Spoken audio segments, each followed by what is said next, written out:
What is up, YouTube? It's your boy Alan, back with another video. I'm out here in beautiful sunny California with my Coke Zero. You know, you gotta get the no sugar in, but you gotta get the caffeine going.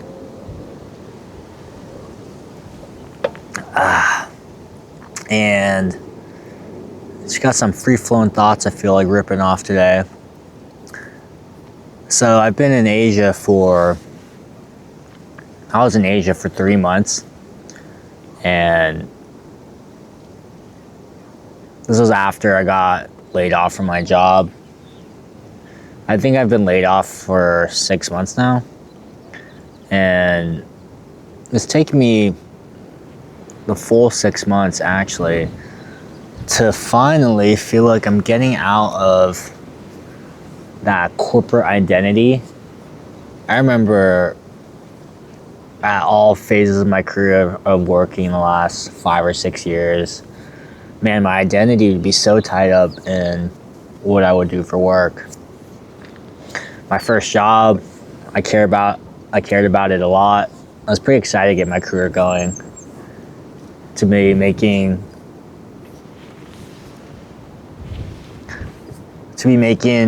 big boy money. Not even big boy money, it was small boy money. But it was big money to me, more money than I've ever seen in my life. And then I was just so tied up on trying to move up the career ladder and get better titles and better roles and better salaries. It was a pretty fun game, and I think I got a lot of confidence and pride, and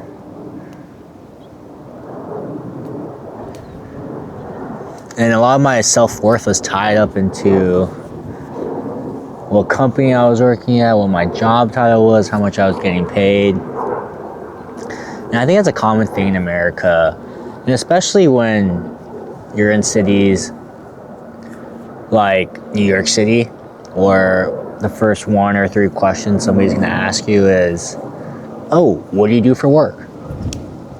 And then that's basically a barometer to see how valuable you are, or if you're even worth talking to. So I usually try to avoid asking those questions these days, and just try to get to know the person as the person I'm talking to. And I don't know how the identity, or how like my identity got so caught up in what I did for work. I feel like it never used to really be like that when I was younger. I mean, my identity would be tied up into whatever I was doing growing up. It would be, I'm playing baseball. I'm an 8th grader, I'm a 7th grader. But it really just felt like I was just being more of myself, and then all of a sudden when we graduate and go to adulthood, identity just gets so caught up in what you're doing for work. Especially from my own experience. I don't know if you guys experience something else. But I think being in a city like San Francisco or New York, it's pretty important to ask. Well, I feel like that's where a lot of the identity gets tied up in, is in these social circles when they ask you what you're doing for work. Especially new friends or new people you meet. I think if you have had long-standing friends for a very long time, they don't really care about that. They just kind of care about you as a person and if you guys get along. But especially establishing new adult relationships and friendships, that's definitely top of mind question for people. And I think that's where the identity thing comes up a lot. But anyway, since I've been out of New York City, I feel like I've felt less of that pressure of really forming my identity around my career. And then number 2 was just being in Asia. And granted, I didn't have that many friends in Asia or many social circles to be in. But the few people I did talk to, they eventually asked me that question. Maybe after like 10 questions. But there's also no pressure for me to have this whole career ladder thing in Asia, and I feel like might have been less of an emphasis there, especially because I'm a passerby kind of guy, but also it allowed me to get out of that mindset of tying my identity and self-worth to my job. And I was pretty fine with just telling people I'm in between jobs. I feel like maybe in the past I would just be really shameful about saying something like that. But now I just own it and say, yeah, I'm in between jobs. Like somebody called me yesterday from a previous conference. I think he was trying to sell me software or something. And I just told, hey, like I'm in between jobs right now. I'm just kind of enjoying my time. And he was kind of receptive to that answer. Obviously, he was trying to sell me something, but he was like, hey, enjoy your time, man. I was like, thanks, dude. And I'm saying this because as I get into my job search, I'm back in California and I've been applying to jobs. And I need to begin to think about how I want to tell the story to recruiters of my time off. I don't even think like a 6-month gap is that big of a deal in my resume. And I do feel like people are receptive to the idea of people taking time off and career breaks to recharge. And I think that might be the story I go with. But that's a side note. But I am beginning to apply for jobs and just get back into the game. I think corporate America is one of the most sure way paths to build wealth. And I think working at any corporation is, I think as long as you understand the contract you're getting into, where you just exchange your time for a paycheck, nothing really else. I think that mindset shift's important to get less emotionally involved and at work and tying your whole identity up into it. Especially for me, I think up until I got laid off, that was the mindset I was carrying. My entire like self-worth and identity was tied to my job. I felt like a sense of shame if I talked to somebody in New York that I didn't have a job or some kind of like prestigious job title or some shit. I don't even know.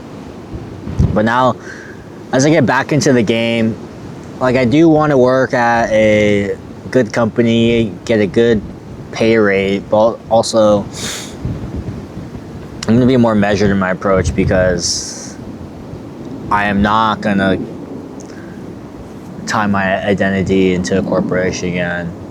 That just seems like a losing battle. Because everybody leaves the company eventually. You either get laid off, fired, or you quit.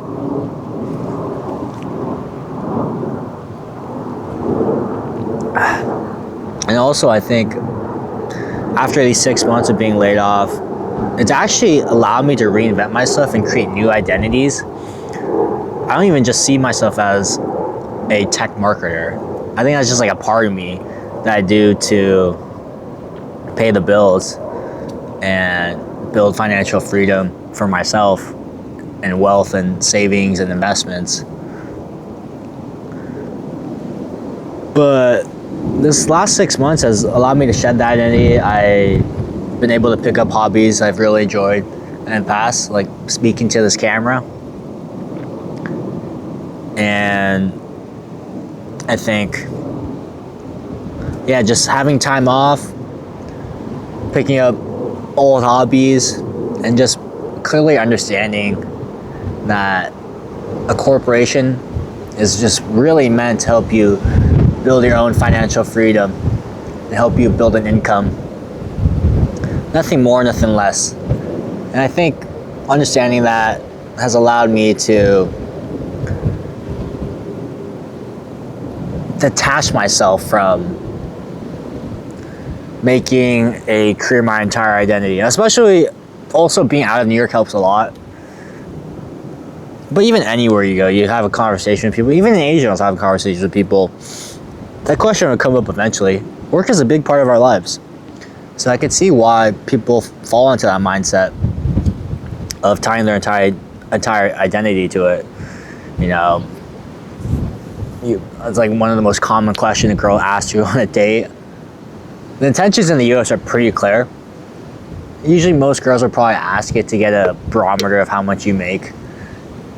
In Asia, I think they do that too as well, actually. But I'm a passerby guy in Asia. I don't really think about it too much when they ask me. I just own it and say I'm in between jobs. Because I'm confident that I'll get back in the game again eventually. Back in the rat race.